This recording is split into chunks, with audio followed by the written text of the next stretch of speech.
l'ombre, la lumière et le chemin vers soi. Bienvenue sur l'esprit de Jung. Ici, nous explorons les profondeurs de l'âme pour donner un sens à votre histoire.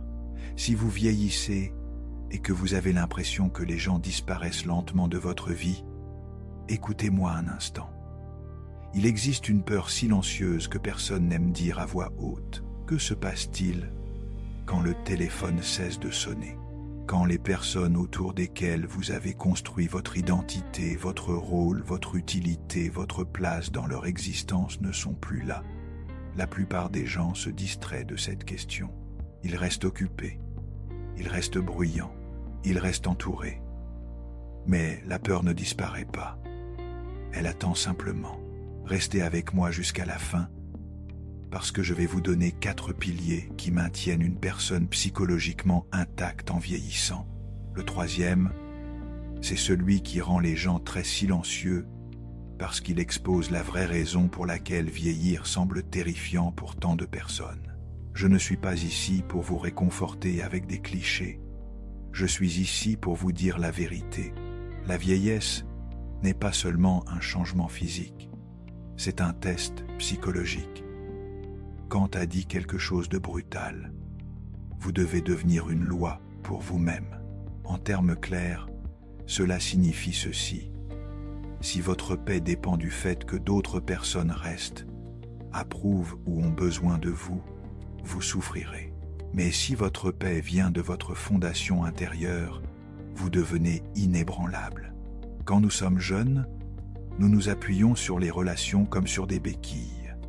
Et dans la vieillesse, la vie retire ses béquilles, non pas pour nous punir, mais pour révéler ce qui est réel. C'est la saison où vous découvrez quelles connexions étaient de l'amour et lesquelles n'étaient que de l'attachement. Les enfants partent, les amis s'éloignent, un partenaire peut ressembler à un étranger, et c'est là que les gens paniquent. Ils s'accrochent au bruit, à l'attention, à la compagnie, n'importe quoi pour éviter le vide. Mais voici le paradoxe. Ce vide n'est pas l'ennemi, c'est la porte d'entrée. Premier pilier. Vous devez apprendre à être seul sans transformer cela en souffrance. Je vais le dire clairement parce que personne ne vous dit la vérité quand vous vieillissez. La solitude n'est pas simplement « je n'ai personne autour de moi ». La solitude, c'est quand vous n'êtes pas en paix avec vous-même. Donc le silence ressemble à une menace. C'est pourquoi 2 personnes peuvent vivre dans la même maison vide et avoir des vies complètement différentes. L'une vit le calme, comme une prison. L'autre le vit comme un sanctuaire. Je veux que vous imaginiez une femme dans un appartement tranquille. C'est le soir, le soleil se couche, le monde extérieur est occupé, mais son espace est calme. Elle s'assoit près de la fenêtre, avec un livre et une tasse de thé. Elle tourne une page, puis une autre, et elle n'attend pas que quelqu'un appelle. Elle ne fait pas défiler son téléphone comme une machine de survie. Elle ne négocie pas avec l'univers en disant « S'il vous plaît, envoyez-moi juste quelqu'un ». Elle est simplement là, et c'est la partie que la plupart des gens ne comprennent pas. Elle ne fuit pas la solitude, elle la remplit de sens, parce qu'être seul n'est pas la tragédie. La tragédie, c'est être seul et avoir l'impression d'être abandonné par la vie, comme si vous aviez été retiré du monde, comme si votre valeur avait expiré quand les gens ont cessé d'avoir besoin de vous. C'est cela qui transforme le silence en souffrance. Mais quand vous construisez une relation intérieure avec vous-même, quand vous apprenez à vous asseoir dans votre propre présence sans panique, quelque chose change à l'intérieur de votre corps, pas seulement votre esprit. Votre corps, votre système nerveux cesse de mendier un sauvetage. C'est la vraie liberté. Quand votre système nerveux cesse de chercher quelqu'un d'autre pour vous sauver de votre propre présence, et je sais que pour beaucoup de gens cela semble impossible, parce que toute votre vie, on vous a appris à être utile, à être nécessaire, à être l'aidant, le pourvoyeur, celui qui prend soin des autres, celui qui maintient la famille ensemble. Donc, Quand les rôles s'estompent, vous pouvez avoir l'impression de vous estomper. Mais écoutez, vous ne vous estompez pas. Vous êtes rappelé à vous-même. Ce pilier ne consiste pas à rejeter l'amour ou à devenir froid. Il s'agit de refuser de faire des autres personnes votre oxygène. Il s'agit d'apprendre à respirer dans votre propre vie à nouveau. Prenez une respiration lente. Sentez cela. Alors voici la question, et je veux que vous y répondiez honnêtement, même si la réponse pique. Quand vous êtes seul, ressentez-vous la paix ou avez-vous l'impression d'être puni? Parce que si être seul ressemble à une punition, ce n'est pas la preuve que vous êtes brisé. C'est la preuve qu'on ne vous a jamais appris à vous appartenir à vous-même. Et cela peut s'apprendre, lentement, doucement, un soir à la fois. Il y avait un comptable, 57 ans, veuf depuis 4 ans. Chaque dimanche soir, la même sensation. Une tension dans la poitrine en pensant à la semaine vide devant lui. Pas une tristesse normale. Quelque chose de plus profond, une panique sourde qu'il ne pouvait nommer. Pendant 3 ans, il a essayé de la combler. Il s'est inscrit à des clubs, a multiplié les dîners avec des collègues qu'il connaissait à peine, a même adopté un chien pour avoir une raison de sortir. Mais chaque dimanche soir, la tension revenait, plus forte, comme si son corps lui criait quelque chose qu'il refusait d'entendre. Un dimanche, différent. Il était assis dans son salon, lumières éteintes, télévision silencieuse, et au lieu de fuir, il a posé sa main sur sa poitrine. Il a demandé à voix haute « Qu'est-ce que tu essaies de me dire ?» La réponse est venue, pas en mots, mais en images. Des souvenirs de lui enfant, assis seul dans sa chambre, lisant, heureux, paisible. Avant qu'on lui apprenne que la solitude était un échec, il n'a pas changé sa vie du jour au lendemain, mais il a cessé de traiter le silence comme un ennemi. Il a commencé à passer ses dimanches soirs à lire, à écrire dans un journal, à simplement être présent. 6 mois plus tard, la tension avait disparu.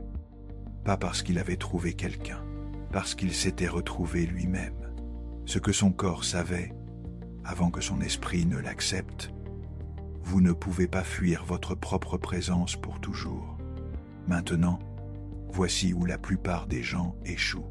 Ils essaient de réparer la solitude avec des gens, mais ignorent le deuxième pilier. Deuxième pilier, votre journée a besoin de structure.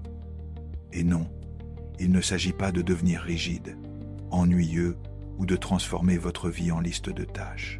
Il s'agit de survie, parce que le chaos à l'extérieur devient lentement du chaos à l'intérieur, surtout en vieillissant. Quand la vie était encombrée de travail, d'enfants, de bruit et d'obligations, le désordre se cachait en arrière-plan. Mais quand les choses se calment, le désordre devient bruyant. L'ordre n'est pas seulement le nettoyage. L'ordre est l'hygiène émotionnelle. Quand vous organisez votre espace, vous ne déplacez pas simplement des objets. Vous envoyez un signal à votre système nerveux. Je contrôle mon environnement. Je suis en sécurité ici. Je l'ai vu encore et encore. Des gens avec des placards remplis de vieux vêtements qu'ils n'ont pas portés depuis des décennies, des lampes cassées qu'ils prévoient de réparer, des tiroirs remplis de lettres, de photos, d'objets de vie qui n'existent plus. Et ils appellent cela sentimental. Ils disent « j'en aurai peu, être besoin un jour, je ne peux pas jeter ça, ça me rappelle quelqu'un ».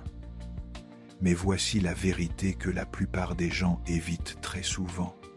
Ce n'est pas de la nostalgie, c'est du chagrin qui n'a jamais eu d'endroit où aller.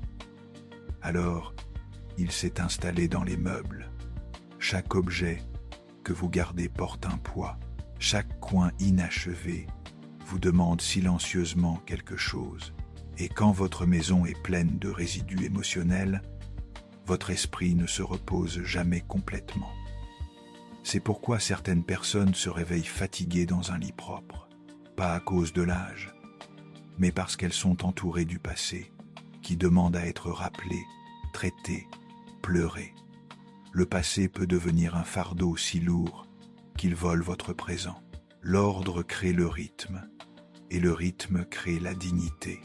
Se réveiller à une heure cohérente, manger à des heures régulières, faire son lit, dégager une surface, allumer une bougie le soir, remettre les choses à leur place. Ce ne sont pas de petits actes, ce sont des rituels d'ancrage. Ils disent à votre monde intérieur, la vie a encore une forme, mes journées comptent encore. Sans rythme, le temps devient flou, les jours se fondent les uns dans les autres, et lentement, le sens se dissout.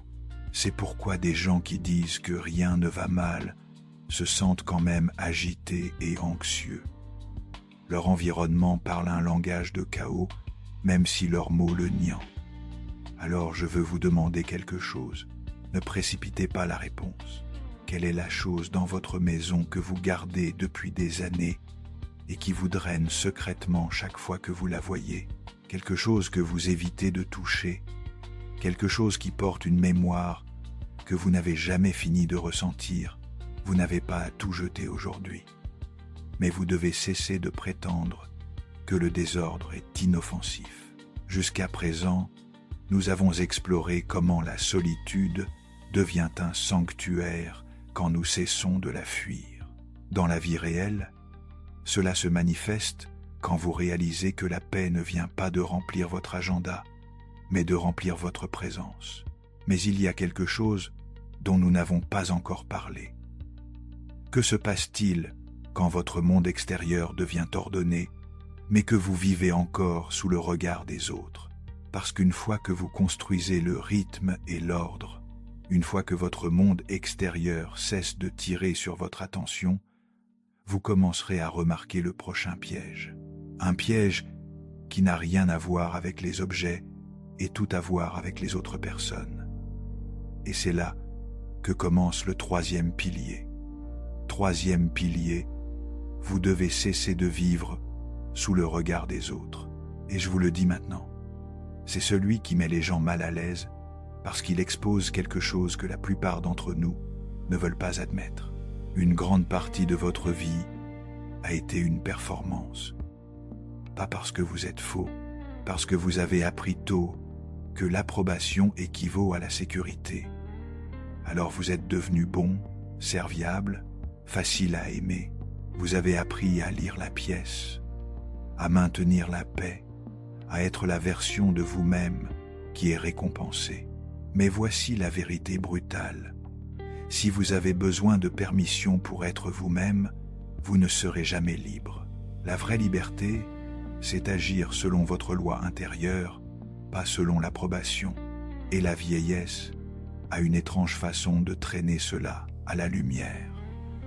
Parce que quand votre corps change, quand votre rôle social change, quand votre cercle rétrécit, le public s'amenuise. Et soudain, vous êtes confronté à une question terrifiante. Si personne ne regarde, qui suis-je? Il y avait une enseignante, 62 ans, récemment à la retraite. Pendant 40 ans, elle avait été Madame Bernier, la professeure que tout le monde respectait. Celle qui arrivait tôt, partait tard, répondait au courriel le week-end. Celle dont la classe était toujours impeccable, dont les notes étaient toujours rendues à temps. Mais dans les 6 mois suivant la retraite, quelque chose s'est effondré. Elle ne savait plus comment remplir une journée. Elle se réveillait à 6 heures par habitude, puis restait assise, paralysée, ne sachant pas quoi faire de sa liberté. Parce que pendant 40 ans, elle n'avait jamais demandé ce qu'elle voulait. Elle avait demandé ce qu'on attendait d'elle. Un après-midi, elle s'est retrouvée devant son miroir, habillée comme pour aller à l'école, mais sans destination. Et elle a réalisé « Je ne sais pas qui je suis sans public ». Cette reconnaissance a été déchirante, mais elle a aussi été libératrice, parce qu'elle a cessé d'essayer de recréer son ancienne vie et a commencé à poser une nouvelle question. Qu'est-ce que je veux faire? Même si personne ne le sait, ne le voit, ne l'applaudit, elle a commencé à peindre. Mal, au début, mais pour elle-même. Elle a commencé à marcher sans itinéraire, juste pour sentir son corps bouger. Elle a lu des livres qu'elle avait toujours voulu lire, mais qu'elle considérait comme frivoles. 1 an plus tard, quelqu'un lui a demandé si la retraite était difficile. Elle a répondu « Les 6 premiers mois ont été un deuil.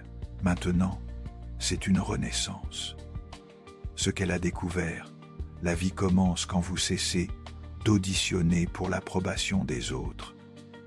Arrêtez-vous 1 seconde, respirez. Vous sentez cela? Parce qu'écouter ça, c'est une chose. Mais la plupart des gens entendent ces mots et pensent « Oui, c'est vrai pour d'autres », puis continuent à vivre selon les attentes de quelqu'un d'autre. Les opinions des autres sont souvent simplement des miroirs de leur peur. Peur d'être jugé, peur d'être vu, peur d'admettre la vérité. Et cette peur transforme toute votre vie en scène. Vous commencez à prendre des décisions basées sur ce qui aura l'air bien, ce qui empêchera les gens de parler, ce qui rendra votre famille fière, ce qui vous empêchera de ressentir de la honte. Mais écoutez attentivement, la vieillesse humilie le besoin d'impressionner. Elle l'humilie parce que le coût devient trop élevé. Vous ne pouvez pas continuer à vous prouver pour toujours.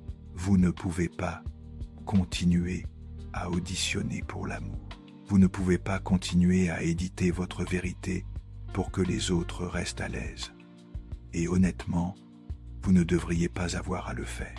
Il y a une paix qui arrive quand vous cessez d'expliquer, quand vous cessez de défendre, quand vous cessez d'essayer d'être compris par des gens qui ne sont même pas honnêtes avec eux-mêmes. Et je sais que certains d'entre vous ressentent déjà cette culpabilité. Vous pensez, si je les déçois, je serai seul. Mais si être accepté nécessite que vous vous trahissiez, vous étiez déjà seul. Vous étiez simplement entouré. Alors, je veux vous poser une question qui pourrait vous frapper en pleine poitrine. Quelle opinion essayez-vous encore de fuir? Celle de votre famille, de votre communauté, de vos ex, de vos enfants? Ou la plus dure de toutes, celle de votre moi plus jeune, celui qui pensait que la vie devait avoir une certaine apparence pour valoir la peine d'être vécue, parce qu'au moment où vous cessez de vivre pour leur regard, vous rentrez enfin chez vous, dans votre propre regard. Maintenant, nous arrivons au pilier le plus profond, celui qui décide si vos années ultérieures semblent vides ou sacrées. 4e pilier. Vous devez rester fidèle à vous-même. Pas à votre rôle, pas à votre réputation, pas à ce que vous étiez pour les autres. Vous, votre sens intérieur, parce que voici ce pourquoi personne ne vous prépare. En vieillissant, le monde cesse lentement de vous attribuer un but. On n'a plus besoin de vous de la même manière. On ne vous loue plus de la même manière. On ne vous appelle plus aussi souvent. Et si votre sentiment de valeur venait du fait d'être utile à tout le monde, cette étape de la vie peut donner l'impression que vous disparaissez. Mais vous ne disparaissez pas. On vous demande de vous choisir vous-même, intentionnellement, sans applaudissements. Et c'est là que la plupart des gens se trompent. Ils pensent que le sens doit être grand, une grande mission, une histoire de retour dramatique, une nouvelle relation, une nouvelle identité. Non. Dans la vieillesse, le sens est généralement construit dans de petits actes sacrés. Maintenant, prenez un moment, placez votre main sur votre cœur, respirez lentement, comptez jusqu'à 3, expirez. Pensez à une chose que vous faites uniquement pour vous-même, même si personne ne le sait. Laissez cette question s'installer dans votre corps. N'analysez pas. Remarquez simplement ce qui se passe. Chaleur, contraction, expansion. Cette sensation est une information, pas de l'anxiété. 3 respirations de plus, lentes. Quand vous êtes prêt, revenez. Il y avait une femme, 68 ans, qui vivait seule dans un petit appartement en banlieue. Ses enfants vivaient à l'étranger. Son mari était décédé depuis 7 ans. Elle aurait pu se laisser disparaître dans le silence. Beaucoup l'ont fait, mais chaque matin, elle mettait du rouge à lèvres. Pas de rouge vif, juste une touche de couleur. Personne ne venait, personne ne remarquait. Elle faisait du café lentement, juste pour sentir le matin. Cette odeur était sa façon de dire « Je suis toujours ici, ce jour est réel ». Elle lisait des poèmes à voix haute à son chat, et cela peut sembler ridicule jusqu'à ce que vous réalisiez ce qu'elle faisait vraiment. Elle gardait son monde intérieur vivant. Elle nourrissait la partie d'elle qui ressentait encore la beauté. 3 après-midi par semaine, elle allait dans un petit jardin communautaire et s'occupait de tomates. Pas pour la récolte, pour le soin. Parce que s'occuper de quelque chose de vivant donne à l'âme une raison de se réveiller. Un voisin lui a demandé un jour « Pourquoi vous vous donnez autant de mal ?» Personne ne vient. Elle a souri et a dit « Je viens, et c'est suffisant. » Ce que cette femme comprenait, la fidélité à soi-même n'est pas égoïste. C'est sacré. Certaines personnes s'étirent chaque matin pour que le corps ne devienne pas une prison. Elles ne s'entraînent pas pour quelqu'un. Elles tiennent une promesse à elles-mêmes. Je n'abandonnerai pas mon propre corps. Certaines personnes écrivent un paragraphe par jour pour que la journée ne disparaisse pas. Parce que quand le temps passe vite, écrire est la façon de laisser une preuve que vous avez existé. Une phrase peut être un phare. Et j'ai besoin que vous entendiez cela clairement. Ces choses semblent petites, mais elles sont une rébellion. Elles sont une rébellion contre l'histoire qui dit que si personne ne regarde, ça ne compte pas. Elles sont une rébellion contre l'idée que votre valeur expire quand votre rôle social s'estompe. Ce sont votre âme qui dit « je compte encore ». Et quand vous restez fidèle à vous-même de ces manières simples, quelque chose de puissant se produit. Vous cessez d'attendre que la vie recommence. Vous cessez de mendier du sens aux autres personnes. Vous devenez la source. Jusqu'à présent, nous avons parcouru un territoire difficile. Comment l'ordre intérieur émerge quand nous honorons notre rythme quotidien. Dans la vie réelle, cela se manifeste quand une personne allume une bougie chaque soir, non pas par rituel vide, mais comme un acte de présence à elle-même. Mais il y a quelque chose dont nous n'avons pas encore parlé. Comment ces petits actes deviennent-ils une architecture de sens quand le monde ne vous assigne plus de rôle? Alors voici ce que je veux de vous. Parce que je sais que quelqu'un qui écoute a besoin de permission. Dites-moi votre petit rituel qui rend la vie réelle. Est-ce faire votre lit, allumer une bougie, faire une marche lente, jouer une chanson que vous aimez, écrire quelques lignes, arroser une plante? Laissez-le dans les commentaires. Je les lis. Et vous ne savez jamais qui vous aiderait à se sentir moins seul. Alors voici ce que le vieillissement vous demande vraiment. Être seul, sans misère. Construire l'ordre et le rythme. Cesser de vivre pour le jugement. Restez fidèle à votre sens intérieur. Parce que la vieillesse n'est pas la fin. Ce n'est pas une punition. C'est le moment où la vie retire ce qui est temporaire, les rôles, le bruit, l'approbation, même certaines relations, pour que vous puissiez enfin rencontrer ce qui est vrai. Et ce qui est vrai, c'est ceci. Vous n'avez jamais été censé survivre grâce à l'attention des autres. Vous étiez censé devenir enraciné en vous-même. La liberté n'est pas l'absence de contraintes. La liberté, c'est vivre selon votre loi intérieure. Même quand le monde devient silencieux, même quand personne n'applaudit, même quand vous ne vous sentez plus nécessaire. Car, comme Kant l'a dit, l'homme doit être une loi pour lui-même, pas un esclave des influences extérieures. Si cela vous a touché, écrivez « Je me choisis » dans les commentaires. Et dites-moi, quel pilier vous construisez en premier? 1, 2, 3 ou 4? Parce qu'au moment où vous vous choisissez, ce chapitre cesse d'être une perte et commence à devenir votre vie la plus honnête. Portez votre lumière dans vos zones d'ombre. Merci d'avoir exploré l'esprit avec nous. À bientôt sur l'Esprit de Jungle. Si ce voyage au cœur de l'esprit résonne en vous, abonnez-vous pour poursuivre cette exploration ensemble.